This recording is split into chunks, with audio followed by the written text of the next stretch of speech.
Вы сможете выбрать сами, что выманить у своей орхидеи за очень короткий срок – корни, листья, цветоносы или все одновременно. Продолжая тестирование своей новой разработки, я знакомлю вас с результатами этих тестов.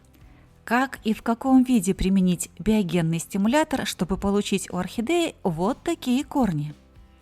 А если с корнями все в порядке и цветение радует, но нужны листья, что сделать? Как моя новая разработка решает проблему цветоноса из центра розетки? А это вообще можно решить? Более 15 новых корней от ствола, новый лист и великолепные цветоносы всего за 3 месяца после получения новой орхидеи. Сегодня мы посмотрим, как распустился первый цветок у первого подопытного кролика. Нет, леопарда? Какое оно? Первое биогенное цветение желтого леопарда. В сегодняшнем видео не один главный герой, их 6. Все они очень разные, но всех их объединяет одно. На всех был использован биогенный стимулятор от классики орхидейного жанра. Привет, друзья!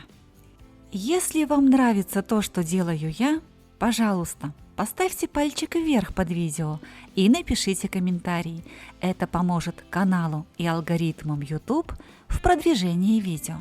Ну а мы тем временем начинаем, как всегда, подробно и обо всем по порядку.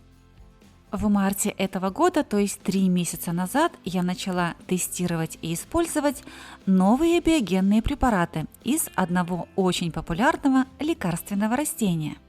И этим растением является коллизия душистая, в народе называемая золотой ус. Растение оказалось очень активно растущим. Посмотрите, каким оно было в начале апреля. И вот таким оно стало на сегодняшний день. Использовать золотой ус я стала практически сразу после его получения. Если уж быть совсем точной, первый лист я использовала через неделю после получения, через неделю после ферментации листа холодом. Именно во время ферментации холодом, то есть во время содержания листа золотого уса в холодильнике, и проявляются его самые сильные и самые ценные биогенные свойства. Для приготовления биогенного настоя вам потребуется всего 1 лист золотого уса и 1 стакан горячей кипяченой воды. У моего листа были вот такие характеристики: ширина 4 см и длина 18 сантиметров. Я разрезала лист на отрезки шириной не более 1 сантиметра. Для приготовления настоев я никогда не использую кипяток, я использую горячую кипяченую воду температурой не выше 90 градусов Цельсия. Использование такой воды позволяет сохранить в настое все самые ценные, важные и полезные свойства и витамины. Быстро закрываем емкость крышкой, утепляем и настаиваем от 6 до 12 часов. Готовый настой прекрасно хранится и при комнатной температуре, и в холодильнике, если вы не можете использовать его сразу. Настой после хранения не только не утрачивает своих свойств, но и усиливает их. Для чего мы используем настой золотого уса? Настоем без разбавления можно осуществлять микрополив растений со слабой корневой системой для усиления роста корней внутри горшка. Настоем без разбавления можно опрыскивать листья орхидеи или протирать отдельные листья, если у орхидеи есть повреждения. Применение настоя из золотого уса позволяет усилить корнеобразование у орхидеи внутри посадки, даже сразу после пересадки. Активируется огромное количество корней, кончики корней начинают расти. Совокупное применение и настоя, и настойки позволяют выманить у орхидеи огромное количество корней от ствола. Посмотрите, какие корни выманил у фаленопсиса, героя сегодняшнего рассказа, золотой ус. Такими эти корни были месяц назад. Сегодня мы посмотрим, какими они стали спустя месяц.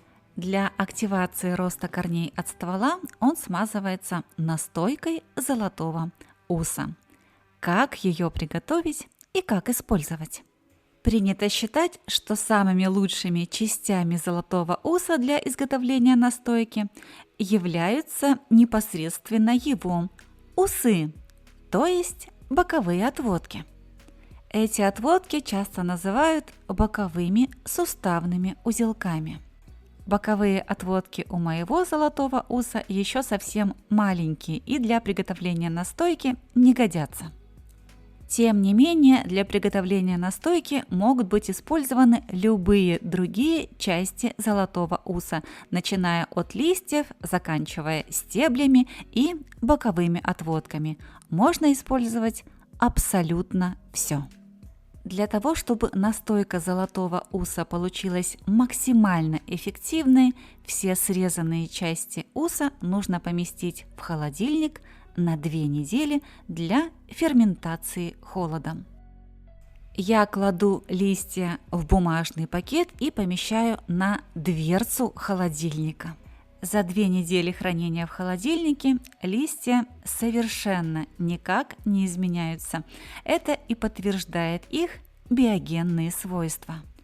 Четких пропорций на 1 литр водки или спирта я давать не буду. Вы можете использовать абсолютно любую емкость. Главное условие – заполнить эту емкость на 2/3 сырьем из золотого уса. Как я уже сказала, сырьем может быть все, что угодно из золотого уса – листья, стебли и боковые отростки. Я использовала водку и листья. Вы можете использовать спирт.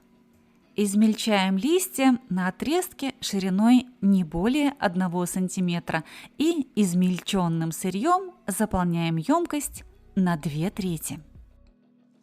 Чем выше концентрация спирта используется для приготовления настойки, тем она будет насыщеннее и более эффективной, тем дольше и больше она будет храниться. К сожалению, спирта у меня нет, и для приготовления своей настойки я использовала обыкновенную 40% водку. Заполняем емкость с сырьем до краев, не оставляя воздушных карманов, и быстро и плотно закрываем крышкой. Признаюсь, я сама не знала, чего я ожидала от использования настойки золотого уса на этой детке маленького фаленопсиса. Минимальное время изготовления настойки – 2 недели. Больше можно, меньше нет. Периодически настойку нужно взбалтывать.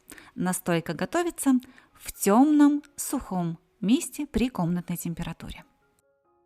А вот так выглядит готовая к применению настойка, которую я использовала на своих орхидеях.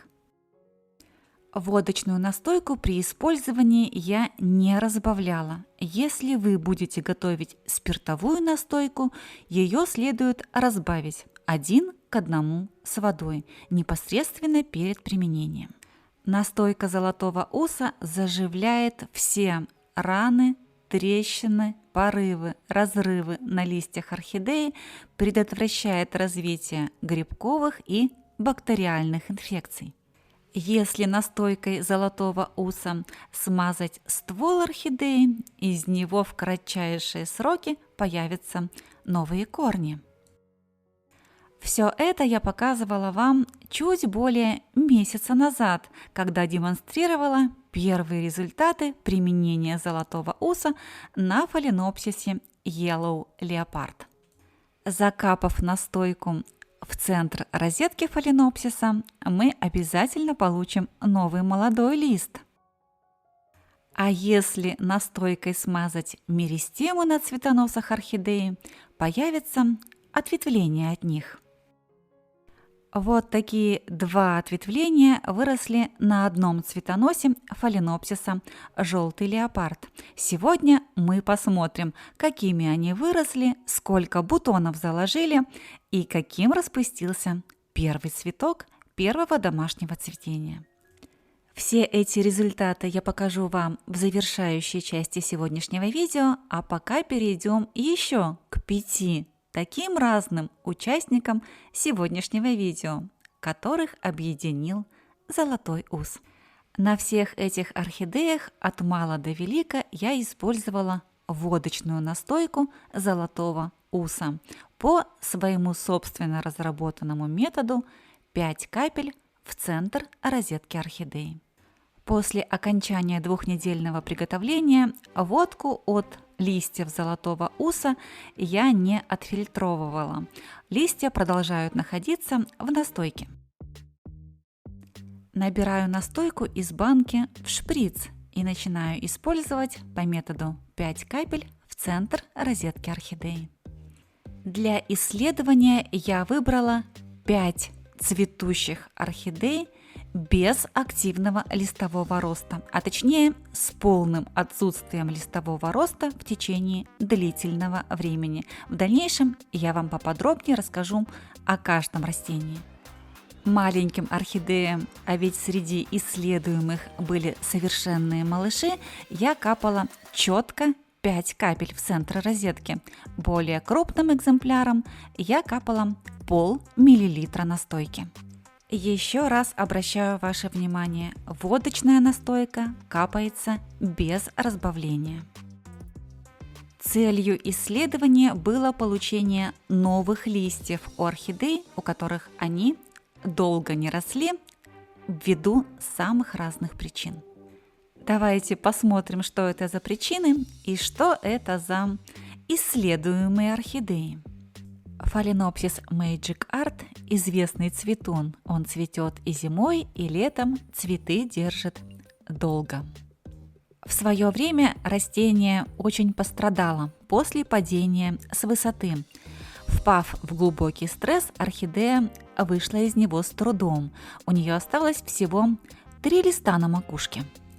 Я пересадила орхидею с делением, и на пне орхидеи уже давно выросла детка, которая в этом году зацвела. Вот ее первое в жизни цветение на 3 огромных цветка.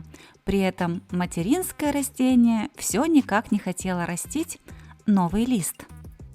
После применения настойки лист появился незамедлительно, и я была крайне поражена, ведь для всех 5 растений настойку я применяла в 1 день. И вы посмотрите, что было с другими орхидеями.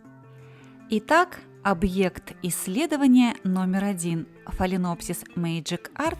После деления в течение года у него не росли новые листья, при этом орхидея продолжала цвести. В течение недели после использования настойки золотого уса новый молодой лист появился. Для этого исследования свойств золотого уса я намеренно выбрала несколько орхидей, для того, чтобы результат был чистым. Тем не менее, даже если бы я получила результат всего лишь на одной этой орхидее, я уже была бы счастлива. У вечно цветущего фаленопсиса Little Zebra ровно такая же проблема. Фаленопсис готов цвести круглый год без остановки, пробуждая абсолютно все меристемы на цветоносах, и при этом не особо стремился наращивать листовую массу. Практически ежегодно в течение 4 лет этот фаленопсис летом цветет необыкновенно пышно, а зимой, можно сказать, отдыхает, процветая с меристемных почек на прежних цветоносах. Так было и в этом году. В феврале этот фаленопсис доцветал вот так, абсолютно нормальными, стандартными, можно сказать, обыкновенными цветами. Завершив это цветение и не начав вегетативный рост, фаленопсис снова пробудил очередные меристемы на цветоносах и начал новую волну цветения. Но на этот раз все цветы на обоих цветоносах распустились мутированными в виде бабочек. «Ну уж нет, снова цвести и не расти?» – подумала я. Не бывать этому, и накапала пол-миллилитра настойки золотого уса в центр розетки Little Zebra. Напоминаю, всем 5 подопытным экземплярам я капала настойку золотого уса в один день. И листики практически у всех появились в один день. Но давайте смотреть дальше, ведь чудеса только начинаются. Эти 2 миниатюрных красавчика еще в начале марта были в одном кадре. И я говорю о миниатюрном фаленопсисе Тайсука Кобальт и детке фаленопсиса Пират Пикати. Эта детка на пораженном гнилью пне уже фигурировала в видео на канале Классика орхидейного жанра, но отдельного видео об ее истории на канале пока нет. Эту досадную оплошность я в дальнейшем исправлю. И вот в конце зимы этого года детка в первый раз в жизни зацвела. У нее всего 2 микроскопических листа и 3 огромных по сравнению с листьями цветка. Такое положение дел меня необыкновенно смущало. Ну как так? Размер листьев меньше, чем размер цветов. А разумеется, детка Пирата Пикати, точно так же, как и Тайсука Кобальт, приняли участие в новом исследовании и получили долгожданные результаты. Напоминаю, маленьким орхидеям, деткам орхидей, чей размер листьев не превышает мизинца, я капала всего 5 капель настойки в центр розетки. И вот результат. На фоне продолжающегося цветения у малышки тоже появился новый молодой лист. Итак, у 3 из 5 исследуемых орхидей появились новые листья. Смотрим дальше. Фаленопсис Тайсука Кобальт принято считать микрофаленопсисом. Именно на примере этого растения я создавала первое видео по реанимации орхидей. Всего месяц назад эта орхидея подверглась процессу деления. Я отрезала и переукоренила макушку и оставила пень орхидеи для получения детки или деток. При этом деление орхидеи и ее переукоренение я производила на фоне предстоящего цветения, на фоне формирования цветоносов. Цветению мои действия не помешали, но вегетация все никак не начиналась, и я решила и к этой орхидее применить настойку золотого уса.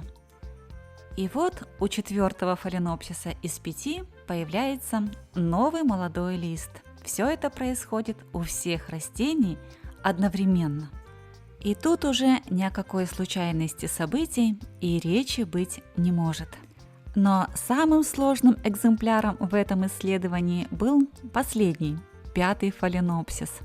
Признаюсь, я сама не знала, чего я ожидала от использования настойки золотого уса на этой детке маленького фаленопсиса.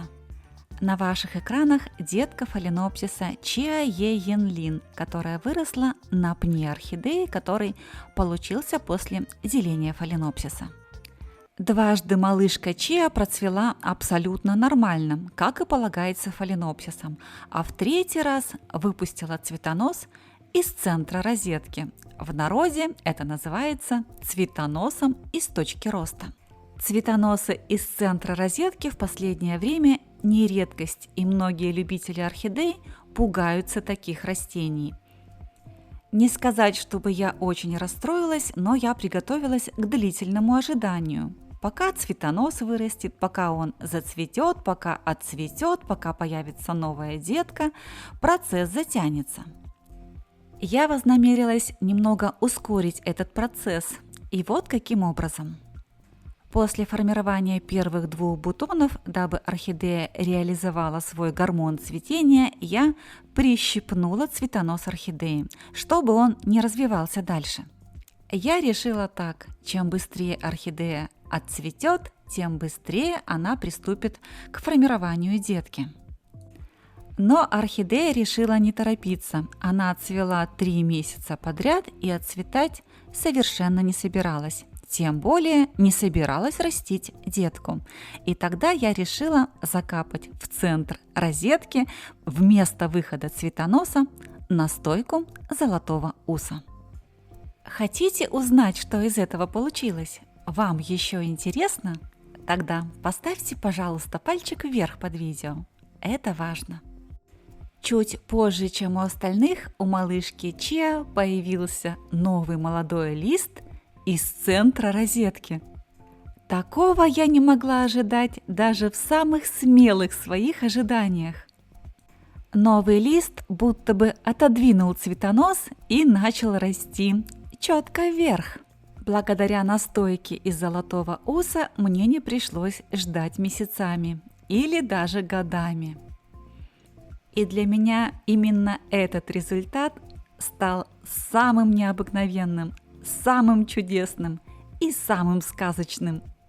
Таким образом, настойка из золотого уса, применяемая по моему методу 5 капель в центр розетки орхидеи, дала 5 отличных результатов из 5.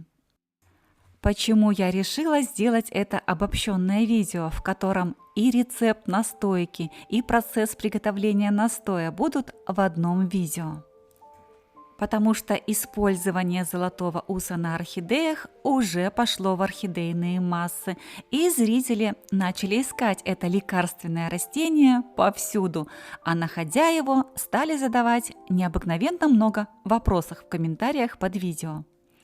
И чтобы не перенаправлять зрителей от видео к видео, чтобы информация не была раздробленной, я решила объединить ее, подкрепив новыми результатами. Ну а теперь обещанные в начале видео результаты применения настоя и настойки золотого уса на фаленопсисе Yellow Leopard. Пожалуй, в это трудно поверить, но я насчитала более 15 корней со всех сторон ствола орхидеи.